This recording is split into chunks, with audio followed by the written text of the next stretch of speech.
Ada banyak mayat bergelimpangan di mana-mana dengan kondisi yang sangat mengenaskan, terikat dengan nadi tersayat.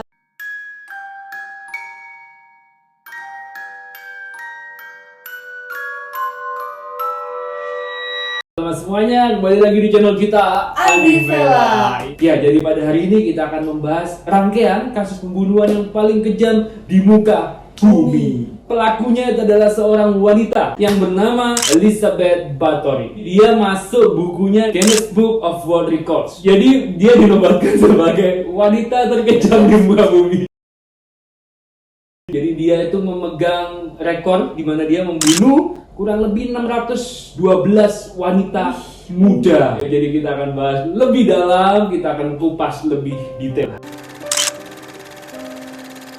Elizabeth Bathory atau yang dikenal dengan nama The Blood Countess Elizabeth Bathory adalah seorang bangsawan dari kerajaan Hungaria. Ia dilahirkan dalam sebuah keluarga yang terkaya dan tertua di Transylvania. Elizabeth juga merupakan keponakan dari Stephen Bathory yang merupakan seorang raja Polandia. Jadi si Stephen ini adalah pamannya Elizabeth dari keluarga ibunya. Elizabeth lahir pada tanggal 7 Agustus tahun 1560 dan kedua orang tuanya Elizabeth ini yang bernama Anna Bathory dan George Bathory merupakan keturunan dari keluarga klan Bathory. Jadi ya, orang tua mereka itu menjalani perkawinan sejarah. Ini menyebabkan ketika Elizabeth lahir itu, dia mengalami kejang-kejang atau epilepsi. Selain itu, di masa kecilnya, Elizabeth ini sudah dibiasakan untuk menyaksikan insiden hukuman mati secara brutal kepada para terpidana mati. Dia pernah menyaksikan insiden yang sangat menyeramkan, yaitu insiden dismemberment atau pemotongan, di mana ada orang yang tubuhnya ini diikat dengan kedua kaki dan tangan terikat pada 4 ekor kuda yang berbeda. Lalu ketika kuda-kuda itu mulai berlari, tubuh orang ini terpotong dan terpencar kemana-mana. Jadi memang dari kecil ini ya, Elizabeth sudah dibiasakan untuk melihat hal-hal yang kejam seperti itu. Ya mungkin itulah ya, secara alam sadarnya itu masuk ke orang. Iya, mungkin dia masih kecil mikir, oh hal seperti ini juga biasa. Jadi normal, iya. Jadi seiring berjalannya waktu dia menjadi seorang remaja yang sudah rupawan, cantik, mungkin kalau keluarga bangsawan pasti terdidik dengan baik, ya kan? Educated. Educated. Jadi secara logika dia menjadi sosok yang diidam-idamkan oleh para pria-pria di luar sana. Pada tahun 1570, jadi pada saat itu Elizabeth genap berusia 10 tahun, dia dijodohkan oleh orang tuanya dengan seorang pria yang bernama Florence Nedesty. Dia adalah seorang kesatria dan petarung yang ketika pada saat itu dijodohkan, si Florence ini juga umurnya masih 15 tahun. Nah, tapi yang menariknya tahun 1574. Jadi pada saat itu Elizabeth berumur 14 tahun. Dia hamil, guys. Hamil di luar nikah, ya kan, bersama rakyat jelata. Aib ini membuat ibunya mengambil sebuah keputusan untuk mengasingkan Elizabeth ini hingga hari kelahiran anaknya. Nah, di tempat pengasingannya ini akhirnya Elizabeth melahirkan seorang anak perempuan yang diberi nama Anastasia Bathory. Dan akhirnya si Anastasia ini pun juga dititipkan oleh keluarganya Elizabeth kepada keluarga petani untuk diasuh. Pada tanggal 8 Mei tahun 1575, di usianya yang ke-15, Elizabeth ini akhirnya dia menikah dengan Florence Nedesty. Oh, yang dijodohkan tadi ya? Iya. Yang meskipun dia sudah dikhianati, akhirnya Akhirnya dinikahi. kawin sama akhirnya kawin sama Florence. Nah, acara pernikahannya Elizabeth ini diadakan dengan sangat mewah dan pada waktu itu sekitar 4.500 orang diundang ke acara itu. Anehnya nih, gengs, karena status sosialnya Florence Nedesty ini lebih rendah daripada Elizabeth, akhirnya Nedesty ini mengambil nama keluarganya Bathory. Jadi nama suaminya si Elizabeth ini setelah menikah dengan Elizabeth jadi Florence Nedesty Bathory. Malah cowoknya yang ganti nama. Iya. Ya, tapi kan memang semua itu tergantung dengan kekuasaan dan ketenaran keluarganya, ya kan? Karena kalau kita rakyat jelata lah, misalnya saya punya nama keluarga terus kawin sama anaknya Bill Gates, masa udah diganti namanya jadi Gates family ya? Tapi jangan lah ya kalau kawin sama Bill Gates. Nanti divaksin. Nanti anak udah divaksin semua. Berkat pernikahannya dengan Elizabeth, status sosialnya si Nedesty ini naik dan dia menjadi salah satu bangsawan yang terkaya dan paling berkuasa di Hungaria. Makanya kalian yang pengen cepet kaya, carilah pasangannya bangsawan. Siapa tahu langsung jadi. Jangan salah, kaya itu gak menjamin kebahagiaan. Oh iya betul. Kaya butuh bahagia. Iya, betul. Memang segalanya butuh uang teman-teman, tapi bukan berarti uang bukan berarti uang segalanya. Betul. Nah, sebagai hadiah perkawinannya, orang tuanya Elizabeth ini memberikan mereka hadiah berupa istana yang sangat megah yang bernama Castle Cashtis. Lalu kita masuk ke tahun 1578, di mana setelah 3 tahun mereka menikah, jadi suaminya ini Severus Nadezhdy ini diangkat menjadi kepala panglima perang di Hungaria, dan dia ditugaskan untuk memimpin perang melawan Ottoman Turki. Nah, karena si Severus Nadezhdy ini sibuk berperang, akhirnya mereka hanya punya sedikit waktu untuk mereka bisa bermesraan, untuk bisa berduaan. Jadi si Elizabeth ini baru mengandung setelah mereka menikah 10 tahun. Lalu kita masuk ke fase berikutnya tahun 1585. Akhirnya Elizabeth ini melahirkan seorang anak perempuan yang pertama yang diberi nama Anne Nadezhdy. Lalu nggak lama kemudian putri keduanya Ursula Nadezhdy pun lahir. Tetapi sayangnya si Ursula ini meninggal di usia dini. Lalu masuk ke fase berikutnya tahun 1594, putri ketiga mereka pun lahir yang diberi nama Kathleen Nadezhdy. Lalu tahun 1598 akhirnya keluarlah putra tunggal mereka, anak pria satu-satunya yang diberi nama Paul Nadezhdy. Jadi totalnya mereka punya 4 anak. Iya, totalnya punya 4 anak. Pada tanggal 4 Januari tahun 1604, si Ferenc Nadezhdy ini suaminya meninggal, tapi nggak diketahui pasti penyebabnya itu apa. Konon dia mengidap infeksi yang parah di kakinya akibat luka setelah berperang itu nggak ditangani dengan serius. Dia juga sempat lumpuh selama 1 tahun sebelum dia pada akhirnya meninggal. Setelah meninggalnya si Ferenc Nadezhdy ini, Elizabeth ini mulai terpengaruh dengan ajaran satanisme yang diajarkan oleh salah satu orang kepercayaannya yang bernama Dorothea Santes, biasanya dipanggil Dorca. Nah, karena pengaruh si Dorca ini, Elizabeth mulai melakukan penyiksaan terhadap para pelayan-pelayannya. Para pelayannya Elizabeth ini disiksa di kastil ini dengan cara yang begitu kejam, guys. Dimutilasi, dibakar hidup-hidup, ada yang mulutnya dijahit, ada yang disiksa di semacam alat kayak duri-duri gitu, guys. Jadi kayak ditusuk duri gitu. Bahkan dia juga pernah mengikat tubuh pelayannya ini di pohon dalam kondisi yang telanjang dan dibiarkan berhari-hari, nggak dikasih makan, nggak dikasih minum sampai akhirnya meninggal. Sadis banget ya, guys. Swadis Pak Wong ini.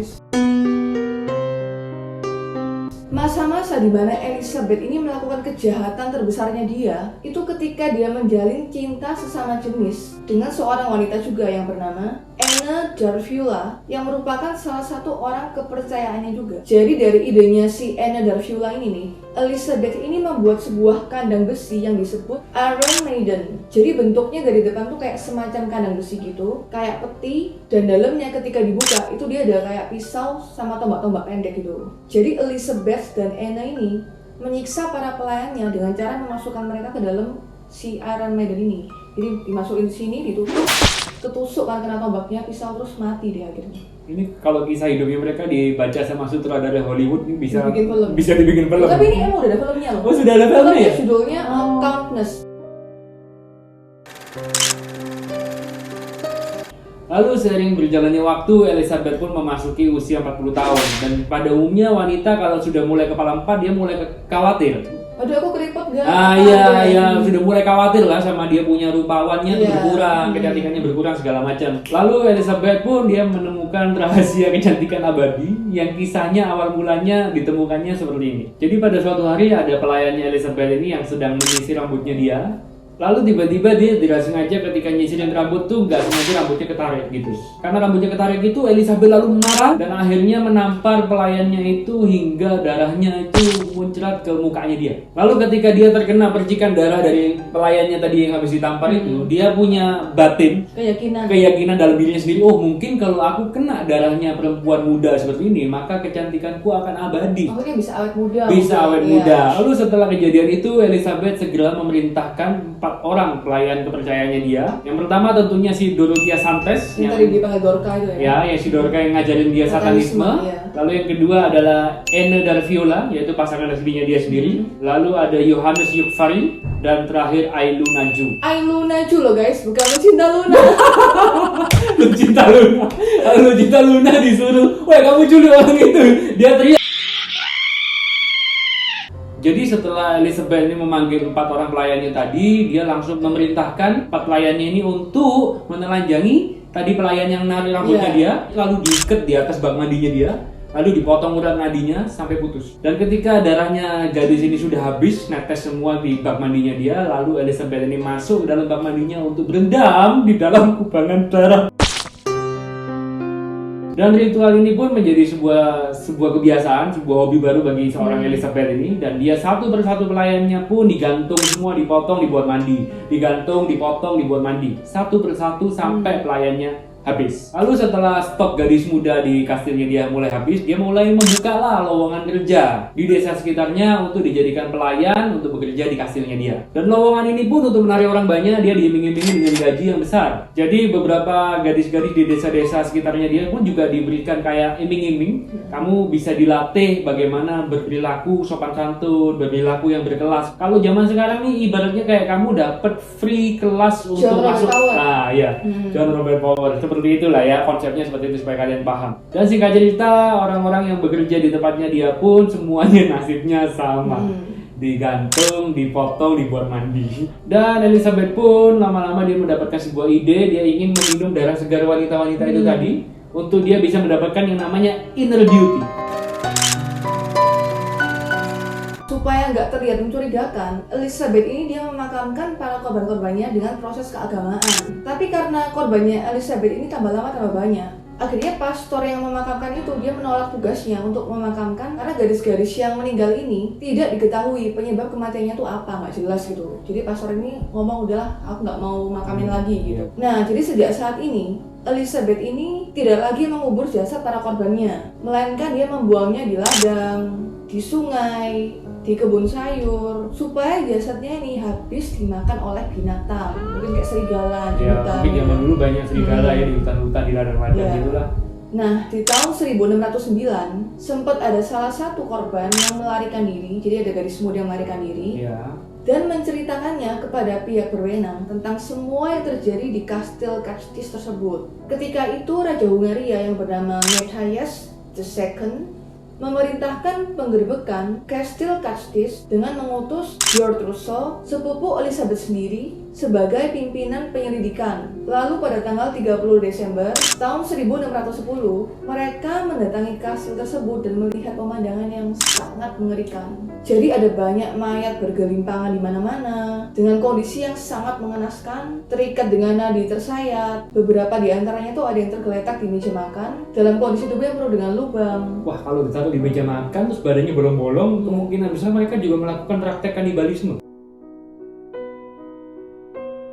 Terus ada beberapa gadis yang disekap dalam kurungan yang lagi nunggu giliran untuk dieksekusi mati.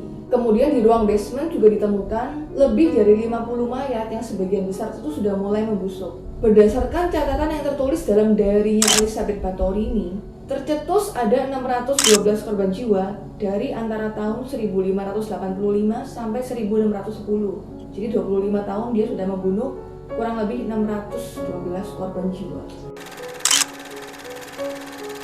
Oke, kita sekarang masuk ke tahun 1611 atau kurang lebih sekitar 1 tahun setelah penyelidikan. 4 orang kepercayaan Elizabeth tadi yang kita sudah sebut di sebelumnya, mereka semuanya dijatuhi hukuman mati oleh pengadilan dengan cara dipenggal kepalanya dan mayatnya semuanya dikremasi. Sementara nasibnya si Elizabeth ini, karena dia merupakan seorang bangsawan, jadi dia tidak diizinkan secara hukum untuk bisa dihukum mati. Akhirnya si Elizabeth ini hanya dijatuhi hukuman penjara seumur hidup dengan status tahanan rumah dan tidak pernah boleh keluar dari tempat kurungannya dia. Jadi dia dikurung di kastilnya sendiri ya? Dikurung di kastilnya sendiri. Jadi benar-benar dikurung rapat di kamarnya dia.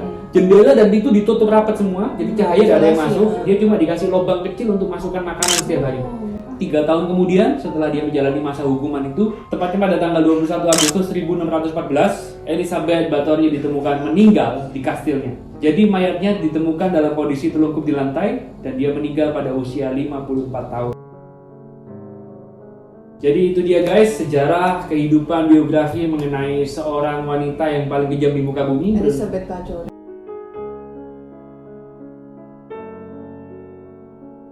Kalau kalian punya informasi-informasi lain yang tadi kita belum catat atau kita belum diskusikan, kalian bisa bantu buat nambahin di kolom komen di bawah.